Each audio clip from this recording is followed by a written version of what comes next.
Hey, I'm Ely Buck Davis. This is another great episode of ETX Rocks featuring Joe Savage.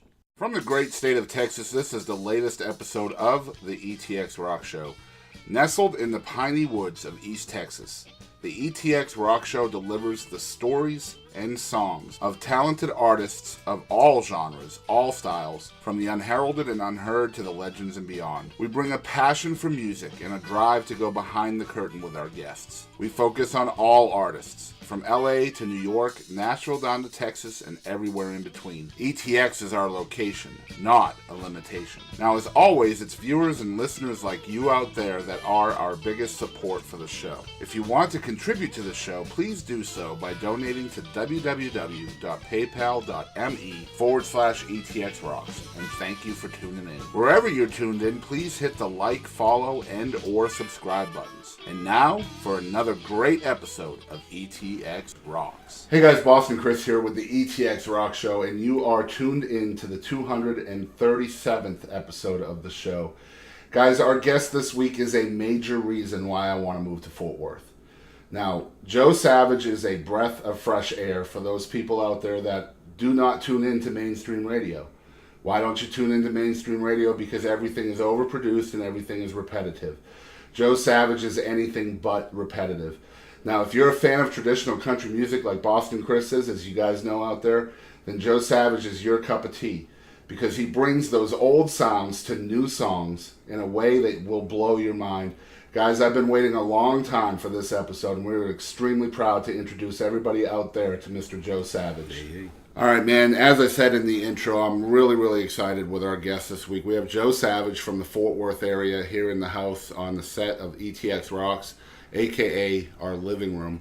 And Joe, man, I just want to thank you for taking the time to come out and see us today. No problem. My pleasure. Like I said, man, traditional country is just a huge part of my background, and obviously yours as well. Mm-hmm. And you know, I said in the open that you are a breath of fresh air, and it really truly is that, because in this day and age of overproduced music from the Nashville area and other areas as well, LA and New York, it's just really cool to hear that old time sound again. So I guess, you know, I've got to know, because, I mean, you're not an older guy either, so where did those, you know, tones come from in your background? I'd say my grandma's probably my first connection to listening to music all the time. She loved the blues. Yeah. She's a Mississippi girl and kind of came to Texas, and she lived with us when, at some point when I was younger. She had those channels with the blue screen that would just play the blues all day, and so I'd sit in her room and listen to the blues with her.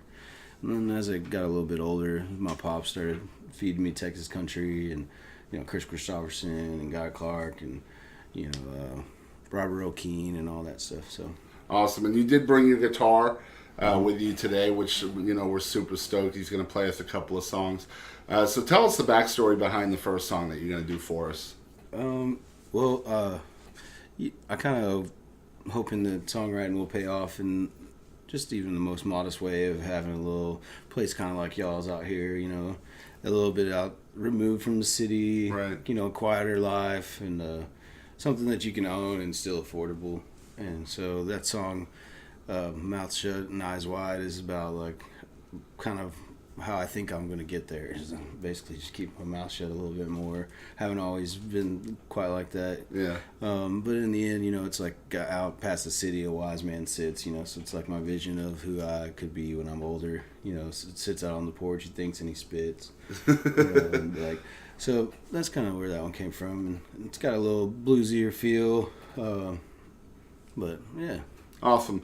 So, guys, this is Mouth Shut, Eyes Wide, live and unplugged from Joe Savage, only here on the ETX ROCKS Show. Y'all check it out.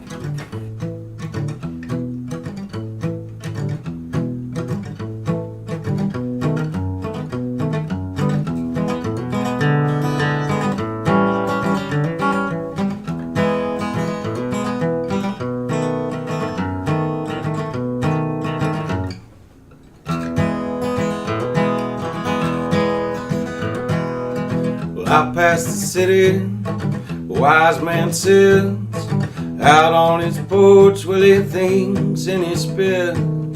He He ain't got no worries, he just lets the world go by while thinking to himself, keep your mouth shut and your eyes wide. And so he's seen a lot of things, day in and day out. Some things get him worried, but you'll never hear him shout. He gets up in the morning and to a few chores he abides by thinking to himself, keep your mouth shut and your eyes wide. How well he don't open up his mouth for to play the fool, and he ain't telling stories now, but just to sound cool. Well, he sits out there on the porch and he listens to the phone, and when he opens up his mouth, we can damn sure tell a joke. He ain't worried about image, he don't care what people think. Well, that ain't to say that he lowers himself, well, he's groomed and don't stink. He gets up in the morning and to a few chores he abides while thinking to himself, keep your mouth shut and your eyes wide.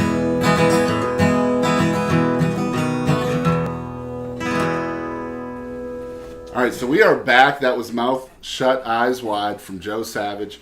And we were talking with Joe about his influences a little bit before the song. And, you know, I wouldn't have expected a blues background just based on some of your, you know, guitar riffs, and the guitar picking really is more country style. Yeah. So how do you feel the blues has shaped your music, or has it at all? Yeah, for sure. I think I started learning guitar while I was living in Oregon. And there's a lot more bluegrass up there, fast picking country, you know, folk, and so through, you know, Woody Guthrie and the folk music, I found Leadbelly, and you know, and got really into the Delta blues, and then I started connecting more with my grandma with that stuff, and I really love that stuff. It's just kind of, I like the way it sounds. I like the rhythms of them. I like how you can do, you know, repeat lyrics, and it's kind of like two lyrics are set up, and then the third one's, you know, it's very clever what you do. Yeah, and so I love that part about it, and like I think I just try to let my, you know, all the influences kind of meld into one and just kind of come out. And do you ever feel like you were born in the wrong generation? You know, I used to feel that way. I've grown up a little bit and try to accept the way things are, you know. Right. But of course, yeah, I loved reading the Beat Generation and the jazz stuff. I used to go to the Black Dog in Fort Worth, which had, when I first turned 21, had jazz on Wednesdays and Sundays, and I was reading all that beat literature and going to college and stuff. And I wasn't a musician at that point either. I had never played a guitar. And so I just love all that old stuff, you know. I like the 50s literary generation more than I like the 60s and that kind of stuff. I know a lot of people say they want to be born in the 60s and stuff, but you know, but yeah, I guess so, you know. So I mean, you're heavy into like literature and books and stuff like that as well. Yeah, I really liked reading. Yeah, of course, and that's why I love. You know, it's why my pops was so good at figuring out music that I would like once I started getting past a certain level on the guitar. I was about 26 when I started playing, and about a year or two into it, I was visiting my parents, and you know, he started showing me Chris Christopherson and John Prine and Guy Clark, and he's like, you know, he's like, these guys are intellectuals, Thank man. You, Dad. Yeah, these guys are intellectuals. You're gonna love them. Yeah.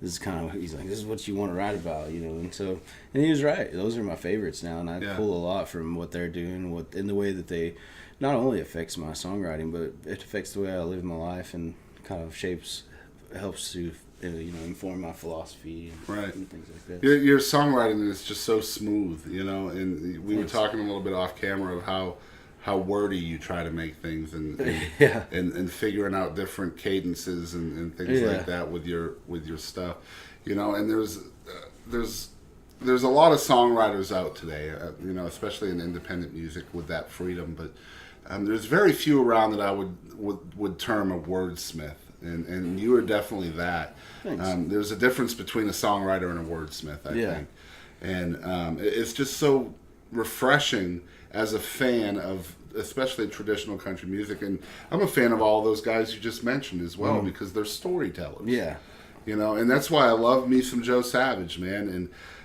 just the story aspect of what you do, and it's every song. It's not just one song here and there that you're telling a story. It's everything I've heard you do is taking you on a journey as a listener. And so you just mentioned that you got started a little bit later, 26 years old or so. How old are you now, if you don't mind me asking? I'm 34. Okay, so 8 years. Only 8 years. That's not a long time. No. Especially when you weren't really immersed in that as a youngster. So right. I've got to know how it was starting out as a songwriter, because obviously you couldn't have just started out like you are now. So how did you start out, and how did you get to where you are now? I like I was going to mention a book. I forgot the guy's name. 10,000 Hour Theory and all that. I think it's time that you put into it. And when I picked up the guitar, I was traveling and I was kind of doing the Beat Generation thing and following those kind of heroes. And I had a lot of spare time. I was traveling in a vehicle and camping and going around the United States and meeting people and writing poems. And and I was learning my guitar, and cool. I stopped going to school for a little bit to make that happen. And, college, and I was just going to TCC and stuff around here, paying my way through and stuff, and or around Fort Worth, and so that's what pushed me through, and because it's really difficult to get through the first couple months of learning an instrument, especially if you never have, I think, and that was what got me through, was learning songs that I had sang as a kid, and things that I already knew the melodies to, because it wasn't beating myself up so much every time I was making a mistake, because it's just muscle memory, and I kind of figured that out, and I've been good at things like that. So that's what just pushed me through it. And Malcolm Gladwell is the guy that I was thinking about. Wrote this book about 10,000 hours. That's what makes a master, is you dedicate a certain amount of time to a craft. And the same thing with wordsmithing, and things like that. I love what I've noticed is, I love the way that things can evolve if you just give it a lot more space. And I think that's partly the reason why I enjoy that and discovered it, was starting a little bit later, and already having kind of...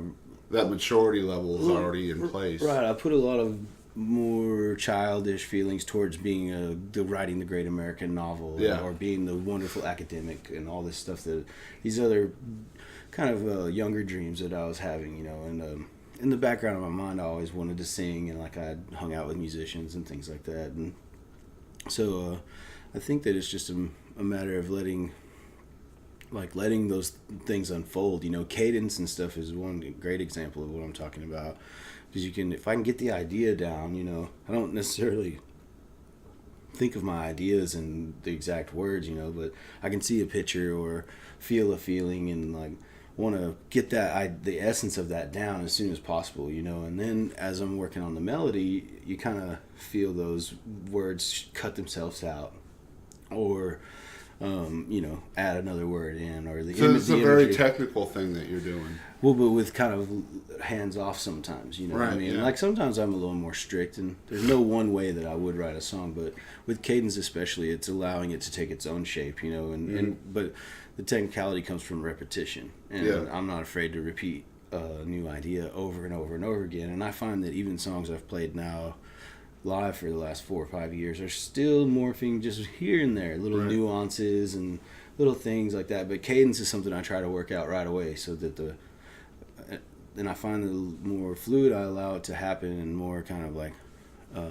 don't control it so much and just let it spontaneously come out, the more that it's unique and but also ties things I like together. It's so cool to hear you talk about stuff like this, because even the way you describe writing is even very image based. I can picture your process as you're talking about it.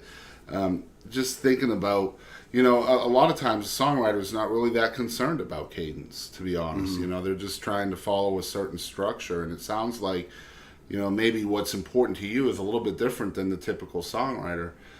So I find that very interesting, as someone who obviously I'm I don't write songs, but I'm a huge fan of that. So it's cool to see your process for that. From the time you started until now, though, how has that changed shape?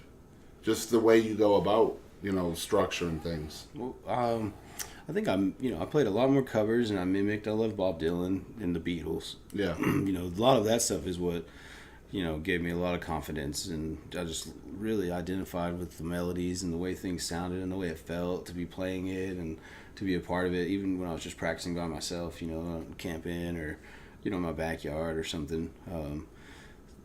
So the process is kind of the same. I just want to have fun, and I don't have a strict writing schedule, but I really love writing and I always have. And one thing Bob Dylan inspired in me that he spoke about while he was hanging out with Allen Ginsberg was that he found that he wanted to be like Kerouac and write novels and things like that too at one point, but he found that he could express a whole novel in a shorter amount of time in a way more condensed format, and I feel the same way. I don't spend as much time journaling or trying to write these long novels or short stories or things like that.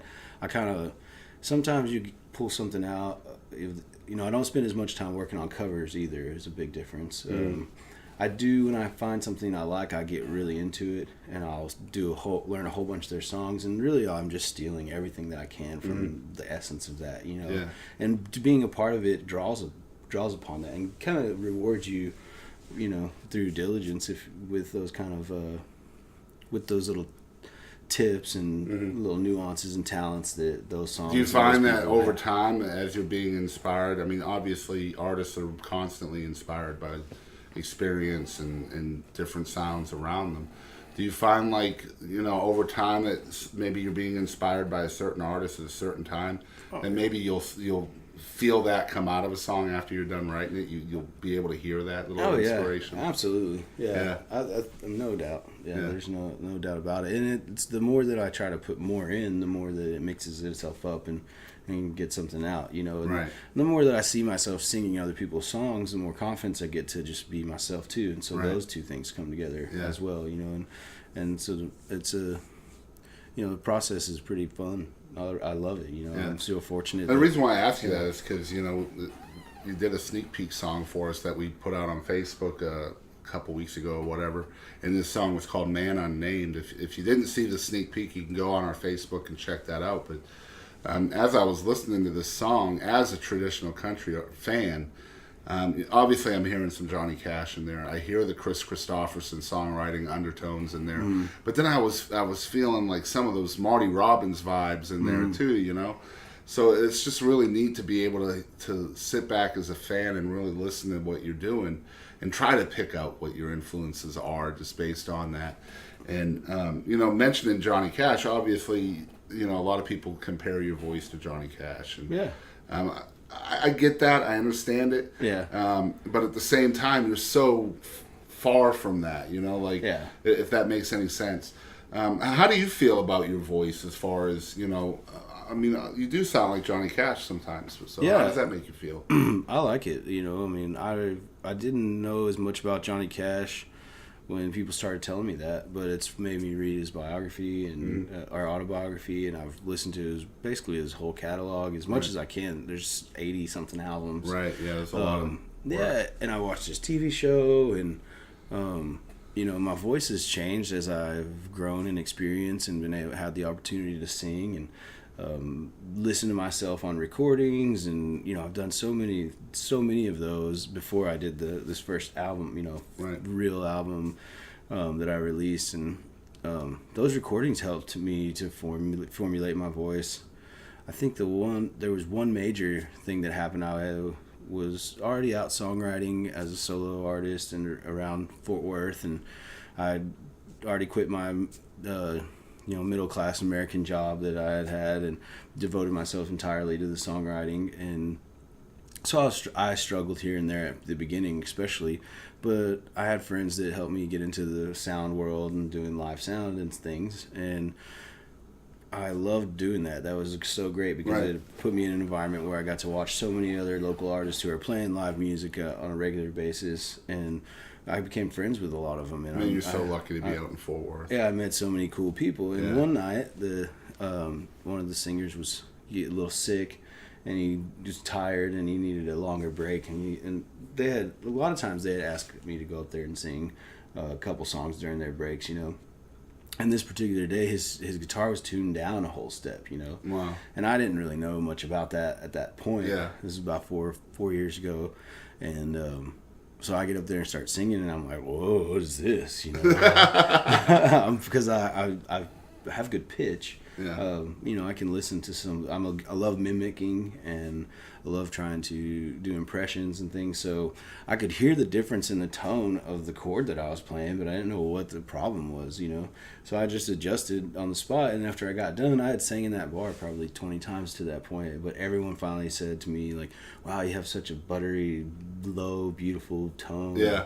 And like all these people who I always thought that I sounded good, you know, finally like So it was because of complimenting it me. was because of someone else's guitar that you that uncovered this. Yeah, that I realized I had some strength in that, and What a crazy story. And it taught me not to sing so hard, and to kind of. It taught me a little bit of how to translate that poise that I feel from Chris Christopherson and Willie and Waylon into my into my persona, you know, on stage. And yeah, it's been a blessing, you know, and the more that I train it, the stronger it gets. And Johnny Cash has a really strong voice, you know, really strong vocal cords and an ability to use his air in a way that not very many people out there have ever been able to reproduce. And that's why it's a compliment to be told that I sound like him. You know, it's really cool to hear you embrace that, you know. Because a lot of people could bristle when they're compared to somebody else. You know? Well, but I love that you embrace that and you almost stoke the flames. Yeah, you know, I mean, that. I like it. I can really. What I try to do at my live shows now is do a lot of my material first.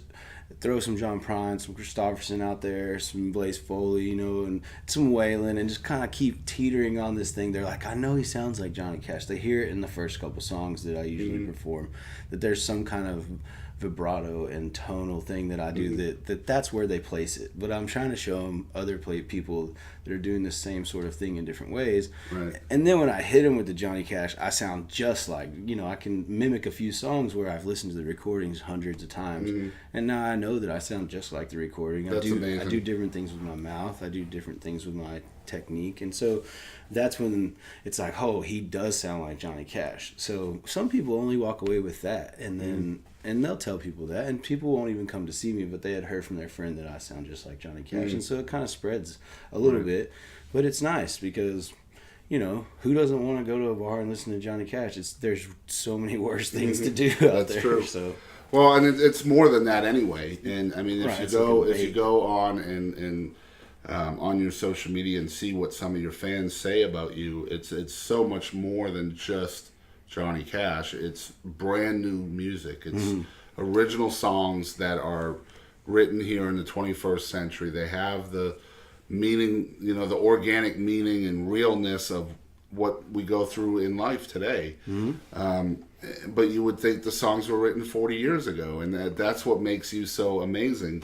And I think you know that, and you embrace that, and that's your identity, and that's great. I'm so happy that that you're in that place with your identity. Yeah, it's comforting. It's new. It comes from a little bit of just giving it your all. You know, you have to, because I did rub against some things, you know, but I like the feeling that I'm representing an older culture. You know, I miss my grandparents. You know, I'm to the age where they've all passed away, and like, you know, and I have a bit of nostalgia for this romantic time that I've created in my own perspective of the world, you know, through my traveling and through book reading and things like that. And do you find that as you're playing out live in front of crowds that, in a way, you're taking people back to a different time in your lives?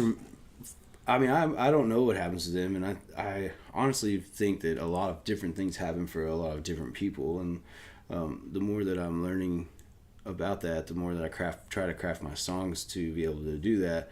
But what I'm doing on stage when I perform live or performing a song is I really have been noticing that I just love singing it, you know, and trying to make it a really good take, or like, and I'm enjoying the same cadence things that you were talking about earlier myself, and like there's a joy that I feel when like my brain's doing that, my mouth's doing that. I can imagine. So that's where I usually stay, and I want to stay true. And a lot of times if I look out at the crowd or try to be too much of a showman or anything like that, it makes me nervous, and I lose my place, that where I'm at, because I'm in a place that's inside, of my head or in my heart, Right. and like I am aware of what's going on, but I want to make the best song possible, and I think by doing that it takes concentration, and it's not that I'm not being present in the whole moment, but I'm trying to be present in what exactly I'm doing with this kind of technicality, or I don't overthink it either, but I'm just trying really hard. I guess That's awesome. Sometimes I could try less. So, Yeah.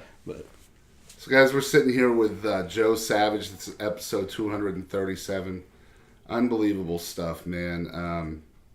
All right, so we're talking with Joe Savage, and we're talking about how he's very comfortable with his identity, and he's fine with who he is and what he is. And the reason why I wanted to ask you about all of this stuff is you have some really cool videos out that you've done.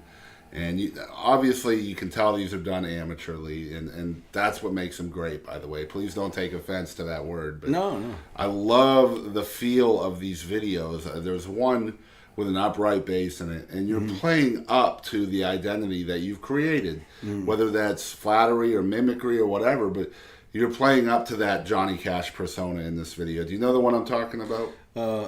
If you know the song, I have a few different live videos. Well, it's on your webpage. Okay. Does it have 2 songs on it? I think so. Wearing sunglasses and a black shirt. Yes. Yeah, that's it's called. There's 2 songs on that. It's No Fear and then Boat Club Road. Right, exactly. And the video is just a cool idea because it showcases that identity that we're talking about. But you're playing up to what people's perception is of you. So instead of rebelling against that perception, you're embracing it, and you're showing people that it's okay, even in these videos. Yeah. Even though they're original songs. Yeah. It's not like you're performing Johnny Cash songs in these videos. It's no. Brilliant, man, because what you're doing is you're taking a public perception and you're inviting people into this video, and then you're hitting them with original music. So it's almost like the strategy is there. Like, I want you to come listen because I'm, maybe acting a fool in a way. But here's my great original music that I'm forcing you to listen to while I'm sitting here acting a fool. Well, thanks. Yeah, I mean, I totally am the fool. I mean, none of those things are actually coordinated and planned in a strategic way like that. Although I am finding that you're right. The more I embrace it, the more that it's becoming an asset and a tool. Right. And those videos we made, I guess that was 2 years ago almost now, and maybe a little less. And at Luke McGlathery's house, he was the bass player, stand-up bass player, and he and I have played quite frequently together in different. It's just a great vibe. Yeah, it's the whole thing. And he's really such a super asset. We did that video at his house, and he does videos and invites people over. His YouTube channel is filled with live videos like that of other artists around the country, really, because he's connected with some friends that travel and things. And the drummers Garrett Peltier and the guitar players Tone Summer, and that's what we sounded like. We ended up making a live album with the 3 of us, and we just played so many shows. We probably did 200 shows together, that ensemble, and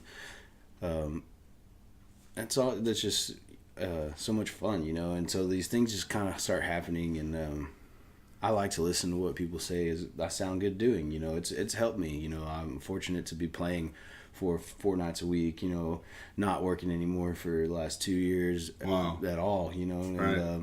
So that's great, and I think that's because I'm listening, and I'd say pandering sometimes, but but that's in the 3-hour live sets, But that's okay. It's okay to pander as long as you identify it for what it is. Yeah. You know what I mean? Yeah.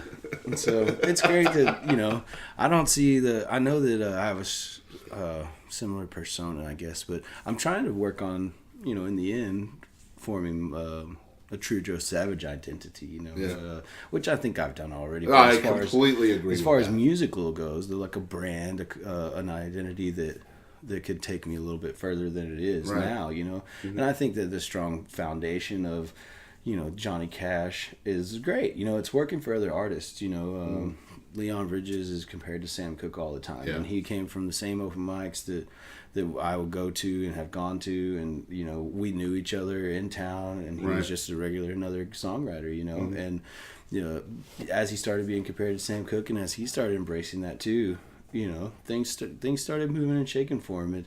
It's unfortunate that Johnny Cash isn't as well sought after right now as maybe Waylon, because people are really digging Waylon right now, and people who kind of mimic Waylon are getting a lot more gigs than people who are mimicking Johnny Cash, Right. And I have different ideas of why that is, but it's great to, it's just great to be singing and playing. Yeah, and it's just cool to see. And, you mentioned the Joe Savage identity. You're right. It's definitely there. It's not all about Johnny Cash, obviously. Your songwriting is, honestly, I think it's better than his was. A lot of people don't respect Johnny as the greatest songwriter, right? But just listening to your stories is just amazing stuff. And, I implore people to check out Joe on his social media, and we'll talk about that here in a little while. And he's on YouTube. He's got videos on Facebook as well. And we're going to be right back with more from Joe. We're going to talk about his record that came out in 2016, and we're also going to hit Joe with a little bit of a surprise segment coming right up. So don't go Hey y'all, anywhere. I'm Hope Cassidy. Thank y'all so much for tuning in to the ETX ROCKS Show. All right, so we are back once again. This is episode 237, featuring Joe Savage, all the way from Fort Worth, Texas. And, I wanted to spend some time and talk about the record that Joe has. It's called Songs Worth Singing. There's 10 songs on this. So tell us a little bit about the project of getting in the studio. And because a lot of times a songwriter in the studio can be a nightmare, just trying to get your songs to sound the way they sound in your head. Yeah. So just tell us about that process. Well, I rehearsed the songs with a drummer and a bass player for about a month or two before we went into the studio. And then we cut those 10 tracks live, the three of us, me playing acoustic guitar and singing. And then I just kind of let it take its shape. And I had a little extra money set aside to do my first album. And Eagle Audio is really cool to me. And Right. That's where we did it there near south side of Fort Worth. And I just started going around town and really checking out other musicians that were playing and approaching them after their gigs and asking if they wanted to come and cut something. Yeah, because there's a lot of different musicians on this record. Yeah, and some of them play on a lot of the songs, but some of them only play on one song and one Right. part. And I just really like the way that it kind of came together. It's something that I wouldn't do it this way again unless I had unlimited budget and way more time. Right. But it was a great experience, and it came together really well. I went around and kind of got some of the who's who of Fort Worth crowd to play on that. And I can't wait to listen to it because, I've heard some of the songs on there in a live setting. I've heard you play them live in different videos that we've unearthed, either on your Facebook or on YouTube. But I can't wait to hear the actual production of it. I promise before the end of the day I'll be listening to it, so I'm excited. So as you guys know out there, if you've tuned into the ETX ROCKS Show before, we like to play a game on the show. And this episode's no different. So I don't know if Joe's ready for this, but we're going to play some What the Heck with Joe. And so, Joe, the way this works is I'm just going to ask you 5 or 6 questions. They might be a little silly or off color, maybe. I don't know. Mm-hmm. Some might be deeper. But all I need you to do is turn your filter off and just tell me the first thing that pops into your head after I ask the question. Okay. Sound good? Yeah. All right, so this is What the Heck with Joe Savage. All right, so number 1, what's another word for thesaurus? Word book. Word book. There you go. Word book. All right, so you guys may not know this yet because the song hasn't played yet, but we're going to play a song by Joe Savage here in a little while called Tiger in the Room. And you'll know why I'm fixing to ask this question. We actually have the artist play the songs first, and so I've already heard the song that you're fixing to hear in a little while. But I'm going to ask you an elephant question only because of that song. So, all right, so number 2, now someone gives you an elephant. All right, now you're not allowed to sell the elephant. You're not allowed to give the elephant away. Mm-hmm. So what do you do with this elephant? Just keep it as a pet. Keep it as a pet? Yeah. Nothing special. You're just going to keep him around and... Yeah, I mean, I'm sure I'll make it through, figure out how to do it. But yeah, I'll keep. If I'm not allowed to sell it or give it away, I guess we were meant to be. You wouldn't maybe set up, rides on the elephant or. I just make him my just friend. keep I him to picture him yourself. as my friend. Yeah, maybe other people could be his friend too. But maybe no rides. Very cool. All right, number 3. All right, would you be willing to give up a year of music to see anybody live that's passed away? Oh, no. No? No. So there's no artist that has passed away that you would give up a year of music to see live? No. if I could see him live every day for that whole year, or just the one show. Yeah, it would just be the one show. No way. Not worth it. Yeah, not worth it for me. Wow. I'm just not a show goer. I love singing and I love playing live shows. If I were more of a show goer, yeah, I can see how that would be a hard dilemma for someone, but no, cool. It's not for me. All right, so number 4. Now you can pick any 2 people to be your celebrity parents. Who are they? Celebrity parents. How about what's the guy's name from that does the stuff on Twilight Zone? He always knows. Rod Serling. Rod Serling would be my dad. Nice. All right, so who's your mom? And then my mom would probably be maybe June Carter. Wow. Rod Serling and June Carter. Awesome. All right, that was number 4. Number 5. Okay, so you can be any flavor of Pop-Tart at all. What flavor of Pop-Tart are you and why? Brown cinnamon sugar or whatever that one is. Okay. Just easy. It goes down easy. I'll leave that alone, and I'll finish it up with number 6. Just because I've got them on the ropes here now, I think. Number 6. If you were a worm, how long would you be? Well, I probably get separated a lot, so like multiple sections of a couple inches each. All right. So how many sections would you need? I'll probably hang out around gardens and flowers, so I'd probably be getting chopped up with shovels and things quite often. But So you would need a lot of sections. Yeah, it's just not determined by myself. I think the gardener would determine how often I was split in 2. And so that means if you get split in 2, does that mean you're scared half to death? Yeah, I guess that's what it means. All right, that was What the Heck with Joe Savage. See, that wasn't so bad, was it? No. Rod Serling and June Carter. Yeah, you heard Rod it here Serling's first. my favorite guy actor right now. I've been watching all the Twilight Zones on the Nice. Netflix, and he's just so cool. And I started reading about him, and he was like the bad boy of Hollywood, and like the grumpy man that like stuck it to the man. And I didn't know that. a lot of those episodes are great. You know, the guy at the beginning where he's like, "You are now entering." Yeah, He's yeah, always yeah. smoking when he's it's so good, so cool. He makes a lot of those episodes by setting them up and then finishing them out. Yep. Really cool cool stuff. guy. Yeah. All right, so you're going to play, we did talk about the second song, which is called Tiger in My Room. I love this song because it has a lot of that, like, Buck Owens flavor to it. And so tell us about the story behind getting this one ready. Tiger in the Room, we were sitting around having a conversation that somebody mentioned an elephant. And I thought to myself, like, oh, an elephant in the room. I was like, that's an idiom I haven't played with. And I was like, what if it's not a tiger in the room, you know? And I was like, that's great. So then I just imagined like a couple, younger couple who's having a child, and you know, and maybe the man is kind of like me, or one of them's like me, who, you know, has a job as a musician, freelance worker, you know, that's not always certain, and sometimes couples can freak out when I have never had a child, but my friends and families have. So people can get worried and stressed about money and career and all these kind of ideas, and that kind of stuff can become like an elephant in the room.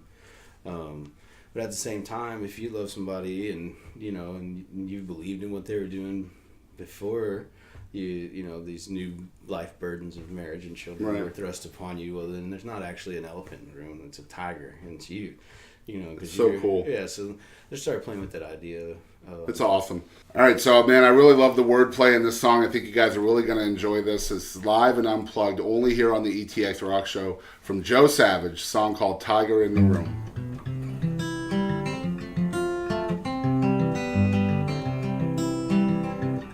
There ain't an elephant in the room, now there's a tiger, and it's you, ready to pounce upon me, ripping me apart. Well, you yell out that we're doomed, and I say, honey, I love you.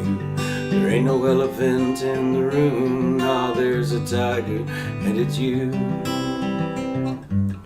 Well, my baby, she loves me so, but how much I'll never know.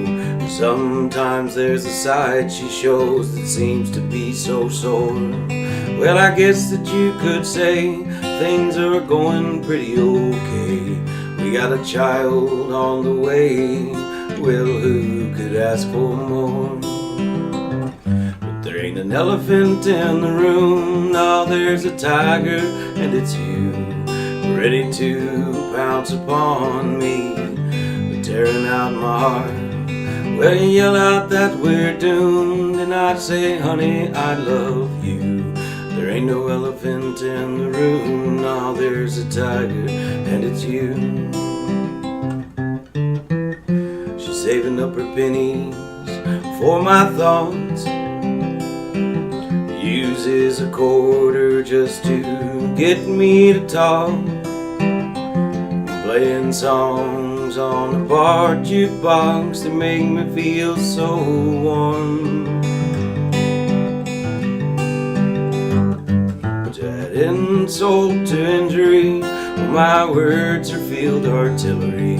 She had no medical history. I was not fairly warned. To make a short story into a song, well, she thinks that I've done wrong. She uses feelings like a prong, a declaration of war. There ain't an elephant in the room. Nah, there's a tiger, and it's you, ready to pounce upon me, ripping me apart. Well, you yell out that we're doomed, but I say, honey, I love you. There ain't no elephant in the room. No, there's a tiger, and it's you. All right, so we're back with Joe Savage, and first time on the ETX ROCKS Show. It's just been a huge pleasure to meet you and get to know you a little bit today. Equally. And we're hoping to get him on the schedule for Songbirds and Troubadours before he leaves as well. If you guys don't know what that is, you can tune in every single Wednesday for our brand new songwriter series. It's called Songbirds and Troubadours, and basically you're going to hear 12 original songs from 2 different artists, and it's just a huge showcase on the songwriter, and it's got a lot of insight usually too, because the songwriters interact and they banter back and forth. It's really cool. A lot of people are really enjoying that, and we're going to have Joe on that show hopefully later this year. But if people out there are hearing about Joe Savage for the first time, where can they follow along with the musical journey for you? Facebook's always a good spot. Okay. My handle on most social media is Joe Savage Fort Worth. Yeah. So joesavagefort.com will take you to my website, and that'll take you to Bandcamp, and you can get to Facebook through there, and you can get to Instagram in there. But there's all kinds of different ways to consume my music right now, and you can pay some money on Bandcamp, and you can pay what you want. You can, if you go to my website, you can download a lot of stuff for free. You can find an album on iTunes and Spotify. Just search Joe Savage Fort Worth. There's a couple other Joe Savages that have been around in this world. So yeah, those guys are not cool though. Yeah, yeah, they're not at all. Just to filter through that, and Joe Savage Fort Worth is this search you want to use. But, and you want to spell out Fort too. It's Fort, not FT. So. Mm-hmm. And I post my calendar on my website. I keep it pretty well updated, and some press and some videos and some photos and things. So yeah, it's a really cool website, and you really do get a good idea of who Joe is just by visiting with the website, seeing the videos and the music. And again, you know, I definitely want to thank you for hanging out with us. I know Fort Worth isn't close to here. I wish we lived out that way, because there's so much talent out there, and I just really enjoy what you're doing, and I hope you keep it up, keeping it real and traditional and all that stuff. And I think you probably will. Yeah, thank you so much. I've enjoyed coming out, and yeah, happy to represent Fort Worth out here today. Awesome. Yeah. Thank you. So if you're tuned into the ETX ROCKS Show for the first time, I definitely want to thank you guys out there for tuning in. You can follow along with everything that we do on Facebook, Instagram, and Twitter. We're located at ETX ROCKS. If you're watching on YouTube, please smash that subscribe button. You just don't know how much that means to us. That's the best way you can support us right now. Every subscription we have changes the algorithms on YouTube, where we're featured more in suggested and recommended videos areas of YouTube. And what does that mean? That means more exposure for every single video that we put on YouTube, including this one with Joe Savage. So that's all you got to do is hit that subscribe button. It's completely free for you to do that. If you like what we're doing with the show, smash that like button wherever you are. We're on 21 different platforms, something like that. And I believe they all have the like button. So hit that like button. Let us know that you're out there. If you'd like to help financially with the ETX Rock Show, all of our funding comes from viewers and listeners like you out there. And we have set up a donate link for you guys to help us out. You just go to www.paypal.me/ETX Rocks. And we take all kinds of different currencies, including ruples, which was on Legends of Zelda. We'll take those. We will. Also, if you play the game Diablo, I have way too many coins in that game. So don't send me any more. I've got like 1 billion. There's a glitch on there. My brother plays that game. You could send them over to him. Okay, yeah, I can do that. I've got plenty, man. Yeah. I don't need any more gold on Diablo. Stop it. As we always say on this show, we want to thank everybody out there for always supporting live music of all genres and all styles. And don't ever forget, ETX rocks. That's right. Howdy, folks. This is Aaron Watson. This is Bree Bagwell. This is Jake. And this is Walter from Rocky Queen. This is Curtis Grimes. Monty Pittman. This is Doug Supernon. I'm Heather Little. This is Rob Redwine. Ho! Hey, folks, I'm WWE Hall of Famer Hacksaw Jim Duggan. Hey guys, I'm Katie Lynn, and make sure to tune in to ETX Rocks with Boston Chris. Hello, y'all. This is Ronnie Millsap, and thanks for tuning in to the ETX ROCKS Show. Tough guy. Ho! Hey guys, we're Black Top Mojo, and thank you for tuning in to ETX Rocks.